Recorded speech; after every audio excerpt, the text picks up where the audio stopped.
महाड येथे शेतकरी प्रशिक्षण शिबिर संपन्न।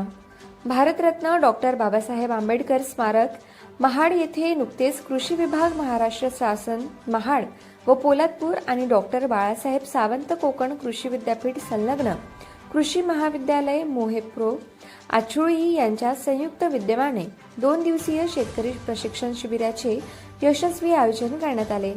हे शिबिर परंपरागत कृषी विकास योजनेअंतर्गत सेंद्रिय शेतीला प्रोत्साहन देण्याच्या उद्देशाने आयोजित करण्यात आले।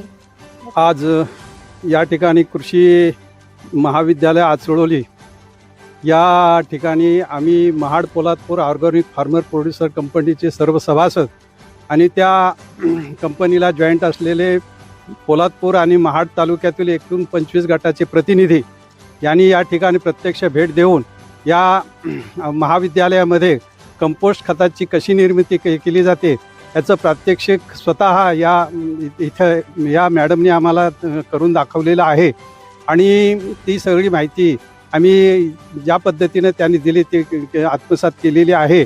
आणि या ठिकाणी त्यांनी आम्हाला निर्माल्य द्या आणि कंपोस्ट घ्या अशा पद्धतीची त्यांची जी संकल्पना आहे ती राबवलेली आहे। त्या पद्धतीने आम्हाला त्यांनी या ठिकाणी कंपोस्ट खताचे कशी निर्मिती करतात त्याबद्दल माहिती देऊन आम्हाला त्या पद्धतीनं मार्गदर्शन केलेलं आहे। या दरम्यान प्रयोगशील शेतकरी प्रकाश मोरे, मंडळ कृषी अधिकारी सूरज लांडगे, बीपी कदम, कृषी महाविद्यालयाचे प्राचार्य डॉक्टर वैभव गिंभवणेकर, कृषी विभागाचे कपिल पाटील, नितीन मोरे यांची प्रामुख्याने उपस्थिती होती। शिबिरात डॉक्टर वैभव गिंभवणेकर, प्राध्यापक विद्या पवार आणि प्राध्यापक सोमय्या पठाण यांनी सेंद्रिय शेतीच्या विविध पैलूंवर मार्गदर्शन केले। नमस्कार।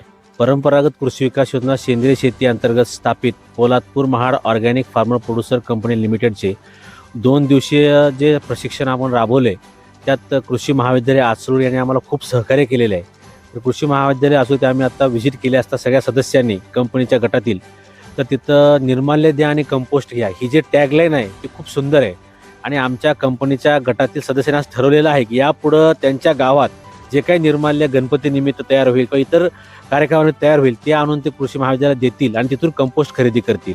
आणि कंपोस्टाचं जे हे त्यांनी तर विस्तृत मार्गदर्शन विद्या पवार मॅडमने सगळ्यांना सुचवलेलं आहे, तसंच कंपनीच्या आधिपत्याखाली ते लवकरात लवकर कंपोस्ट युनिट सुरू करणार आहेत। धन्यवाद।